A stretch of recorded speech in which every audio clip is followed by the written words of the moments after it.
j'ai été ému du film Aznavour, avec Tahar Rahim comme acteur. Les amis, bonjour et bienvenue sur Red Creed TV.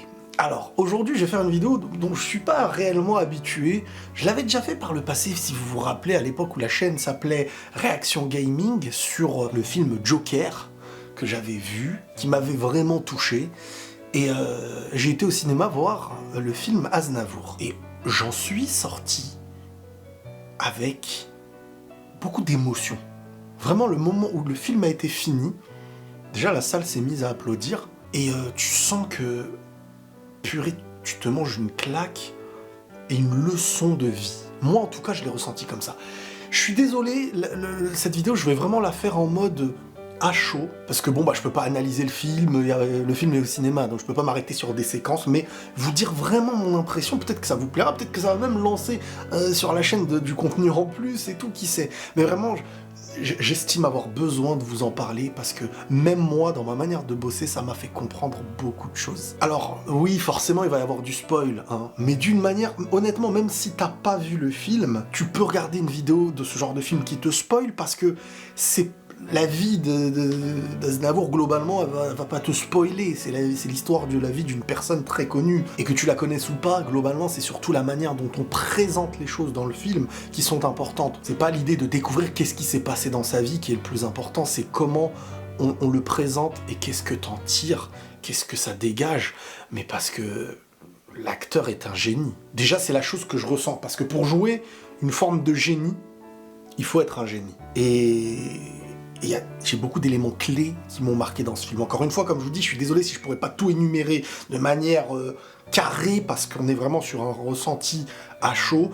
Et en plus de ça, un film que je peux pas analyser ou revoir, et analyser, revoir, prendre des captures, etc. Déjà, globalement, j'ai bien aimé la vision de sa vie par chapitre, avec les pages qu'on tourne, d'un enfant arménien qui aura émigré avec sa famille, qui aura connu vraiment la pauvreté. Mais j'ai bien aimé la manière dont on fait commencer le film, avec la petite fête, là où il danse, il voit son père danser avec sa mère, lui aussi sur scène se met à danser. C'est dans le film le premier rapport déjà qu'on a à travers la scène, quoi, d'une certaine manière. Bon, je serai éparpillé dans cette vidéo, mais l'enfance, quand tu connais la vie d'une personne, et c'est pour ça que je trouve que les films comme ça sur la biographie d'un être humain, ou quand tu vois quelqu'un en connaissant la vie qu'il a eue et que tu le regardes déjà enfant au début, tu vois les particularités et tu te dis, c'est comme si tu venais du futur et que tu te disais,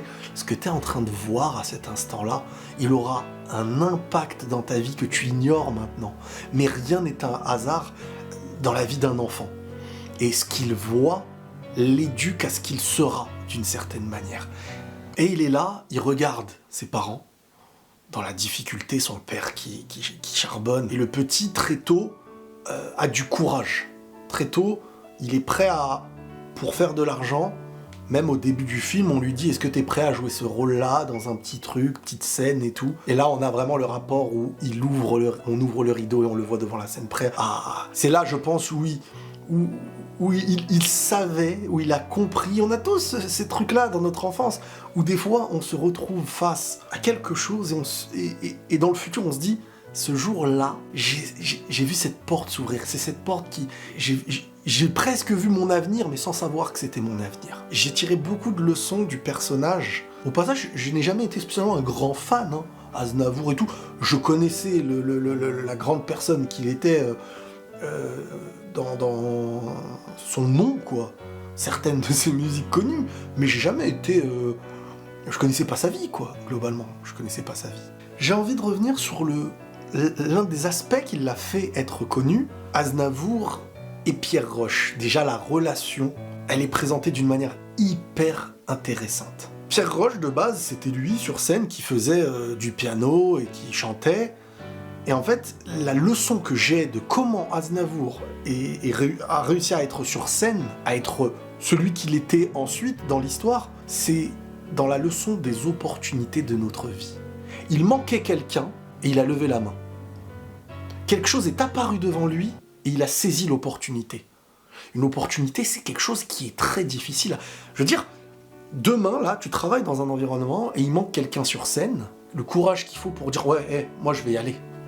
Et là, on te dit « Non, mais attends, c'est pas ton... » Tu dis « Si. » Il y a des gens comme ça. Il y a des gens prêts à une porte s'entre-ouvre et eux, ils la prennent. Comme si, au fond, et c'est même pas une histoire spécialement de confiance en soi, mais plutôt une volonté de s'en sortir, intégrée dans son enfance à travers les difficultés, et ne pas avoir à réfléchir de si j'échoue, si ça se passe mal. Non. La réussite, on va la chercher. Je vais chercher... La porte, elle n'est pas ouverte, grande. Elle n'est pas grande ouverte. C'est une opportunité. Certains se diront, est-ce que ces opportunités sont pour moi, pas pour moi? Tu passes à côté, peut-être t'as une autre vie. Et lui, en fait, il a forcé. On lui a donné l'opportunité d'eux, et ça a commencé comme ça. Parce que la vie, c'est jamais tout est grand ouvert et tout réussi. C'est ici qu'on échoue. Mais les opportunités, il y en a dans. Je pense que par jour, on a des opportunités à changer notre vie. Mais ici, on s'empêche d'ouvrir les portes. Ici, on voit que des portes fermées. Ici, on se dit non, je suis pas capable de. Ici, et quand on ose, et qu'il y a des résultats, on se dit en fait, je peux. Mais c'est le résultat qui te fait croire que tu peux. Alors qu'en vrai, normalement, tu devrais dire je peux. Et ça, je vais pas réussir. Et ça, je vais pas réussir, c'est pas grave. Mais j'ai essayé. Et je pense que si tout le monde vivait les opportunités comme à travers l'exemple du film où, au début, il n'était pas forcément fait physiquement critiqué, une voix qu'on considérait comme une voix voilée, enrouée, il parlait du nez, il n'avait pas le physique, il était étranger, tout pour te dire moi c'est pas ma place, moi je suis fait pour ça, moi je suis pas... Mais non.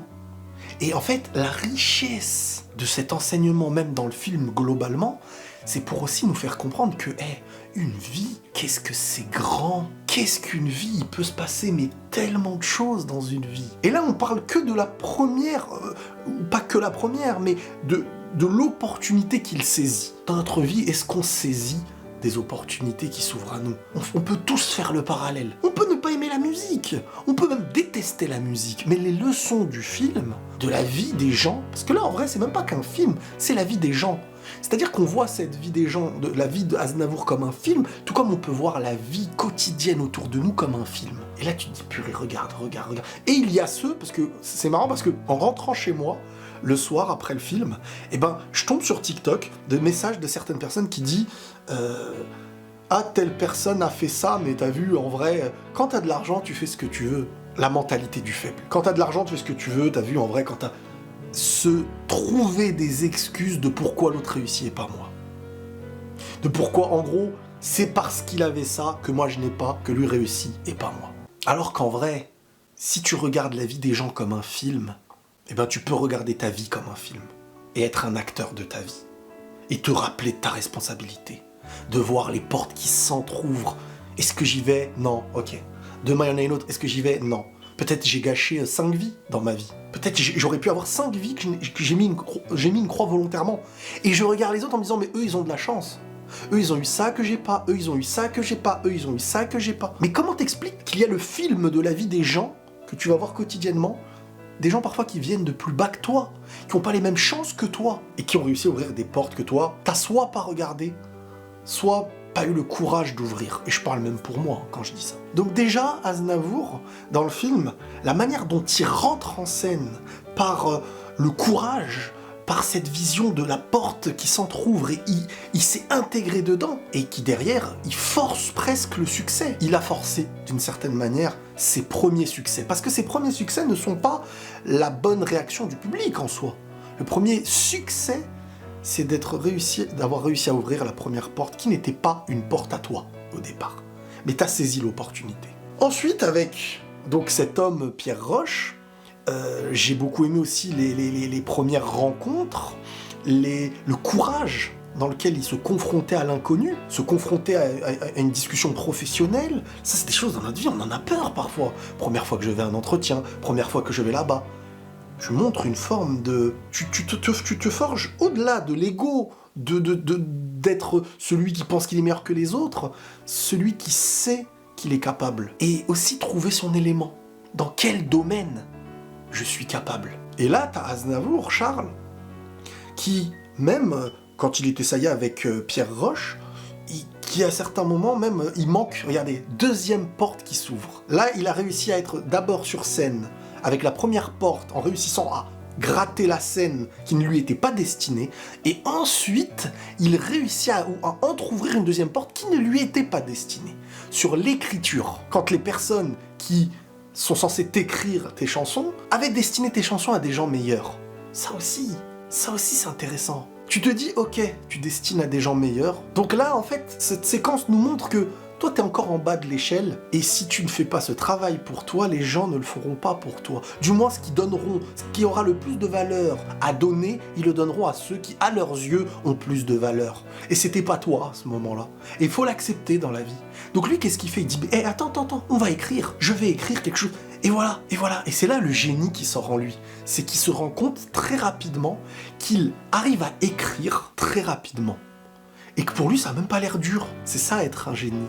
C'est avoir la sensibilité de faire sortir une forme de chose que tu as à l'intérieur de toi, très sensible. C'est arriver à percevoir dans ta vie tout plein de subtilités, d'un vécu, et arriver à en mettre des mots. Arriver très rapidement à... Mais ça, c'est des gens qui ont très souvent additionné, regardé au lieu de parler. Pendant des dizaines, des vingtaines d'années, regarder, accumuler, avoir senti chaque chose.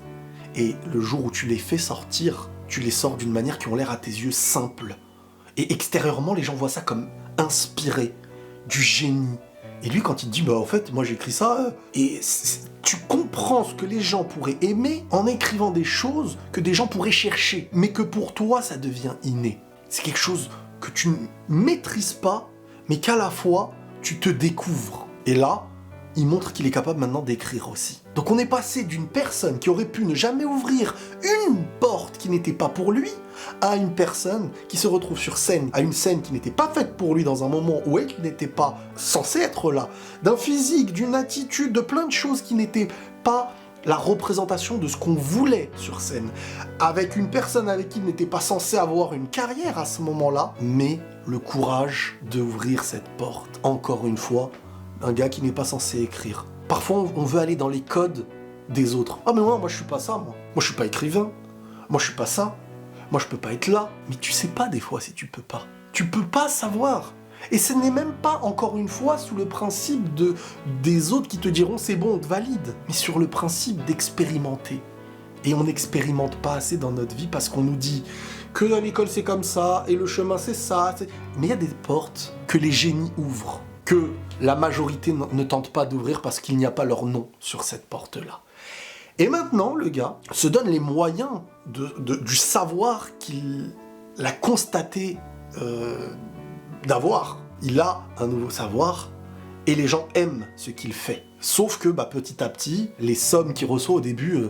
c'était du 50 francs et tout, c'était de l'ancien franc si je me rappelle bien, donc je pourrais pas faire la conversion. Moi j'ai connu les derniers francs et l'euro, donc je sais pas ça fait combien, mais pour des prestations, il était prêt avec son vélo, dans des contextes un peu de l'époque, avec les Allemands et tout, c'était chaud, mais voilà, prêt à aller chercher, comme on dit, sa croûte, à travers des choses qui ne lui étaient même pas censées ne pas être destinées aux yeux extérieurs, mais des choses qui leur a été fabriquées, et des portes qui n'étaient pas destinées à lui, qu'il a cherché à ouvrir. Et petit à petit, son rapport avec l'autre, en plus, c'est hyper intéressant parce que lui, il est marié, il est dans un cadre de vie où tout progresse en vrai. Son talent, son succès, il a une vie de famille, sa famille l'aime, il a une femme et une enfant. Un ou une enfant, je me rappelle plus. Et il a un enfant. Et de l'autre côté, Pierre Roche, c'est celui qui court derrière les femmes, celui qui vit le succès. Et vous allez voir qu'en fonction de l'avancée du film, la leçon de celui qu'on voit monter, qui a tout pour lui, et la vision qu'on a de l'autre, qui on est en train de se dire, mais en vrai, il y en a un qui est cadré dans sa vie, marié, machin, même quand on le voit avec d'autres femmes pendant son succès, là où Charles Aznavour, on le voit pas avec les autres femmes pendant la grandeur du succès, il a sa femme truc, et l'autre, il joue, machin et tout, et tu te dis, ouais, en vrai, c'est l'autre qui va être paumé, qui va pas être nourri, qui va pas être satisfait de sa vie, il est en train de vivre presque la débauche du succès, quand l'autre vit le succès et a toujours envie de manger. Et ça, on remarquera aussi que dans tout le film, Charles Aznavour n'aura pas été nourri. C'est quelqu'un qui avait besoin de toujours chercher la marche d'au-dessus, toujours chercher la réussite, mais sans jamais dire avoir réussi. À chaque fois qu'il était sur scène, on lui disait « là, t'as bien fait », il savait qu'il avait pas bien fait à ses yeux. C'est comme si en vrai, il n'a jamais été nourri. Et vous savez, la phrase de la fin du film qu'il évoque, comme quand on lui dit « prends une pause, arrête, machin », il dit « mais si j'ai pas ça, je meurs ». C'est-à-dire qu'on se rend compte que tout au long du film, il aura cherché à être nourri d'une chose qu'il estimait ne jamais avoir, même dans le plus grand des succès qu'il aura connu. Et en comparaison à son ami, Pierre Roche, qui, dans le film, à un moment donné, forcément, ils se sont séparés. Lui, il a été un peu avec eux, bossé avec Edith Piaf et tout ça. Je savais même pas qu'il y avait eu un lien entre eux. Pas un lien amoureux, hein, mais un lien genre... Et en vrai, au fur et à mesure du film, Pierre Roche, lui qui jouait des femmes, machin, truc et tout, se case à un enfant. Et donc, ils sont tous les deux dans quelque chose d'isolé. T'en as un, Charles Aznavour, qui a un succès mondial, mais qui se sépare de sa femme, qui n'est pas nourri par son succès.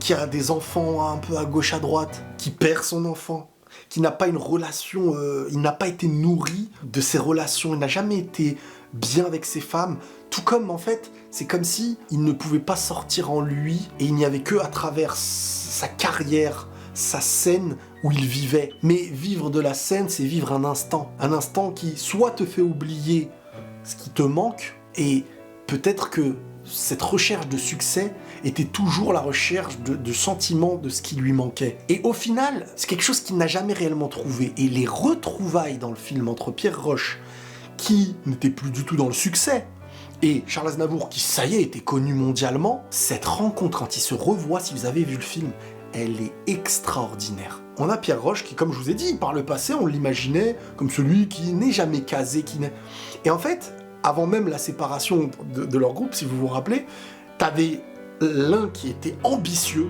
faire sa carrière, ce n'est jamais assez pour moi, et cette ambition a aussi apporté à Pierre Roche, lui qui n'avait pas la même ambition, quand ils étaient au Québec, ce succès québécois lui suffisait à Pierre Roche. Et il se disait, moi en vrai là-bas, c'est bon, on a tout, mais pourquoi tu veux aller ailleurs? Mais une personne qui n'est pas nourrie, qui n'arrive pas à avoir cette paix intérieure. Pour moi, il ne l'avait pas, cette paix intérieure. Charles Aznavour, dans le film, en tout cas, dans sa vraie vie, j'en sais rien, mais il ne l'avait pas au point où il continuait de chercher.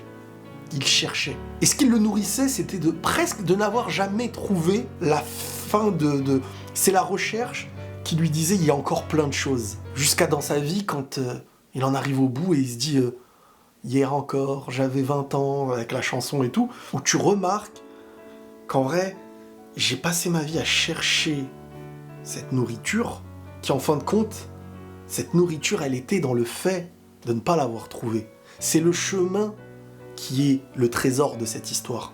C'est pas le coffre que tu ouvres à la fin de l'histoire. Et ça, c'est un peu le sentiment que j'ai. Mais quand ils se retrouvent tous les deux, c'est sur ça que j'avais envie de revenir, quand ils se retrouvent, on a deux choses. Extérieurement, on pourrait dire Charles Aznavour a réussi, lui a échoué. Pierre Roche. Pierre Roche lui dit, moi, je chante, je fais du piano dans les hôtels, limite personne me calcule. Et il est inspiré par sa fille qui, le matin, je crois, lui raconte ses rêves ou je ne sais quoi, et ça. Et il est là, son bonheur à lui. Il a trouvé son bonheur. Il est nourri. Il est en paix. Et t'as Charles à côté, qui avec son succès, quand l'autre lui dit je fais du piano à l'hôtel et tout, le regarde en mode presque gêné. Alors qu'en vrai, le gagnant, pour certains, ça peut être Pierre Roche, qui a trouvé son cocon de vie. Toute sa vie, il jouait, à gauche, à droite, machin, on aurait pu se dire c'est lui, quand l'autre était, entre guillemets, fidèle, mais pas nourri de sa relation, qu'il a ensuite quitté, là où l'autre faisait n'importe quoi, et a stoppé ses bêtises pour se caser, en sachant son seuil qui était atteint selon lui. Et mais ça, c'est riche, parce que en fonction des gens, c'est différent. Celui qui m'écoute, là, il y en a qui se rapprocheront de Charles Aznavour dans ce qu'il est, dans sa recherche de son ambition, et dans d'autres qui sont dans la case où ils ont trouvé leur bonheur, et leur vie, dans ce cadre, n'a plus besoin de grandir, où ils sont heureux dans ça. Ils ont trouvé cette paix intérieure. Et vraiment, comment dire, quand on fait le parallèle entre les deux, les vies qui s'entrecroisent, avec un vécu en commun du début, mais une finalité différente, et un succès monumental d'un côté, et on a le détail de Charles Aznavour, à un moment donné, qui veut faire comme Pierre Roche qui lui disait, en demandant à une de ses filles de lui raconter son rêve, et elle lui raconte son rêve et tout, Sauf que lui, en fait, ça le nourrit pas. Ça le nourrit pas. Et c'est là où c'est triste, c'est que tu te dis, il lui a manqué toute sa vie, en ayant eu tout ce qu'il pouvait avoir, et en étant un conquérant de son succès, parce que il y a eu les moments durs, il y a eu les moments réussites, et il n'aura pas mangé le fruit qu'il aura cherché toute sa vie. En tout cas, à la fin du film, on nous le présente comme ça. Et sentimentalement, il n'aura pas été réellement nourri. Il a perdu un de ses fils qui, au final, il avait des enfants à gauche à droite, donc il y en a un qui n'a pas eu de père jusqu'à un certain âge, et vous savez, le manque de repères très tôt pour un enfant, c'est pas facile, et donc là on regarde la vie de Charles Aznavour, mais on pourrait avoir la vie d'un enfant de Charles Aznavour qui n'a pas eu son père jusqu'à je sais pas quel âge, tout comme on peut avoir plein de choses, la vie entière, c'est plein de films différents, comme un film entier d'une personne qu'on regarde. Le héros d'un film principal peut être le méchant du film de son voisin. Vous voyez, c'est hyper important. Et je veux revenir sur une des scènes où Charles Aznavour, qui bossait pour Edith Piaf pendant longtemps, a décidé, par son ambition et sa volonté quotidienne de chercher là où il ne sentait jamais qu'il était assez nourri, de se dire ça y est, je peux plus, je suis un homme, faut que je fasse ma carrière, je vais me battre, je vais revenir, je vais faire... Donc il revient en France, là ça devient compliqué pour lui, et plein de gens autour de lui lui disent bon, doucement, et lui il avait des ambitions plus grandes que ce qu'on lui attribuait. C'était compliqué. Plusieurs fois, il a pensé à arrêter, et il y a ce jour où il chante sa chanson « J'avais du talent », vous la connaissez. Et il se retrouve dans sa tournée, je crois, à un moment donné, où il réserve une grande salle et tout. Il chante sa chanson et tout. Et au moment où, à la fin, il doit revenir sur scène pour saluer, jusqu'à maintenant, en tout cas, c'était catastrophique. Les gens partaient et tout. Et au moment, et là, c'est hyper riche aussi, ce moment-là où il dit « Demain, je change de métier », en gros, ça y est, demain je change de métier, c'est bon, on a échoué. L'autre lui dit, non, mais va quand même au moins saluer la scène, et limite presque pour la dernière fois. Et quand il va les saluer, c'est là où tout a explosé en vrai. C'était le moment. C'est comme, vous connaissez tous l'image qui existe d'une personne qui a une pioche et qui cherche des diamants, de l'or ou je sais pas quoi, et qui s'arrête à ça du trésor. Et qui s'en va comme ça, on voit avec la pioche. Vous connaissez tous un petit peu cette image. Moi, c'est cette image qui m'est venue à ce moment-là. Il aurait pu dire, vas-y, c'est bon, je vais pas les saluer, je change de métier, j'ai échoué. Et en fait, à ce moment-là, c'est parfois ça dans ta vie, c'est ce petit truc que tu n'as pas fait, de ne pas aller au bout du bout, et dans tous les domaines, dans ta relation, en amitié, en amour, famille, professionnel, ce petit truc-là, c'est un mur parfois qui est devant toi, tu vois pas ce qu'il y a derrière, mais t'as juste à faire ça, et ta vie entière peut changer, d'un succès à l'autre. C'est ce que tu pensais qui était minime, qui sera la plus grande chose de ta vie. Et ça, encore une fois, c'est une leçon, mais monumentale. C'est une leçon pour tout le monde. Pour le film de notre vie à nous, on est tous parfois, peut-être vous et moi, passés à côté de ça, d'une vie qui aurait pu être différente, d'un trésor qu'on aurait pu prendre, d'un effort qu'on n'a pas fait aussi loin qu'il fallait. On a été jusqu'au mur et on s'est dit c'est bon, c'est fini. Je peux pas, j'arriverai pas. Mais sur quelle base? Il y a des gens qui ont forcé leur réussite. Il y a des gens qui n'ont pas abandonné. Et c'est la leçon aussi. C'est la leçon aussi. Si j'écoute les gens qui me disent je suis moche, je suis pas beau, je suis maigre, je suis gros, je peux pas, j'ai pas la voix pour, j'ai pas la tête pour, j'ai pas l'origine pour. Vous savez, le monde est fait à travers toutes les réussites qui nous entourent, des entreprises, des sociétés, des marques, n'importe quelle réussite publique, c'est le travail d'un cerveau humain comme vous qui était enfant dans sa vie, mais qui aura décidé de ne pas croire les autres et de ne pas rentrer dans les codes de tu sais, c'est mieux que tu sois ça. C'est mieux que tu sois ça. Vous savez, on met les gens dans des cadres parce que nous, on a décidé de choisir ces cadres-là. À l'école, un professeur va voir quelqu'un et ne va pas... Le gars, il se dit, moi, écoute, j'ai envie d'être artiste de ça, ou moi, j'ai envie de... Les gens vont se dire, oui, bon, c'est des rêves. Qui va vraiment croire une personne qui n'a pas de succès et qui lui dit, j'ai envie d'avoir du succès, même si pour moi, bon, vouloir avoir du succès, c'est pas la meilleure recherche, c'est qu'il te manque quelque chose. Pour moi, la réussite, c'est de vouloir réussir de ce qu'on aime faire plus que vouloir le gain, le résultat, sans vouloir apporter quelque chose. C'est comme certains disent, oh la chance il a la gloire, oh la chance il a ça, oh la... Non, c'est la course qui mène à la gloire qui est important. Non, sans cet entraînement, sans l'entraînement de la course, il n'y a pas la vraie récompense. Mais c'est un autre sujet, et globalement, on oublie qu'il n'y a que toi qui sais qui tu es. Et il n'y a que toi qui peux te fabriquer un chemin, parce que notre monde, c'est super drôle ce que je vais vous dire, est tellement ironique que les gens de notre monde admirent et sont fans de ceux qu'ils n'auraient jamais encouragés, qu'ils n'auraient jamais conseillés, qu'ils n'auraient jamais vus dans ce chemin ou dans cette réussite. Dans tous les domaines, il y a des joueurs de foot, on leur a dit t'es trop petit, il y a des joueurs de foot, on leur a dit par contre toi tu cours pas assez vite, il y a des joueurs de foot, on leur a dit non mais t'es pas assez physique, s'ils lâchaient leur vie à ce moment-là, ils n'auraient pas réussi. Et à un moment donné, tu deviens l'exception de quelque chose d'original que les gens vont te copier sur des générations en étant le premier à avoir fait ce qu'on dit que parce que tu étais, tu n'aurais pas pu réussir. Et tu deviens le modèle de réussite imité par la suite. Comme quoi, chaque humain peut écrire son film. Chaque humain peut écrire son film. Et comme je vous dis, j'aurais pu revenir sur 1001 choses. 1001 choses du film. Mais je vous laisse le découvrir. Et j'espère que cette vidéo vous aura plu à travers globalement les enseignements qu'on pourra en tirer. Je vous ai dit, c'est une réaction à chaud, j'ai rien préparé, et c'est parfois comme ça que je me sens le plus à l'aise pour parler de certaines choses, sans savoir où, avant de mettre lecture dans cette vidéo, à cette caméra, sans savoir qu'est-ce que je dirais, mais plutôt, je vous parle à cœur ouvert de ce que j'ai ressenti.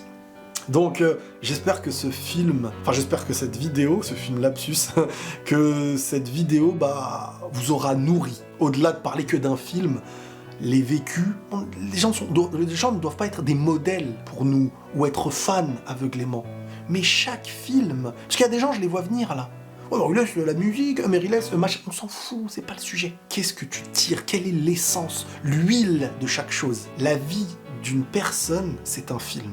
Qu'est-ce qu'on en tire pour faire de notre film la meilleure réussite?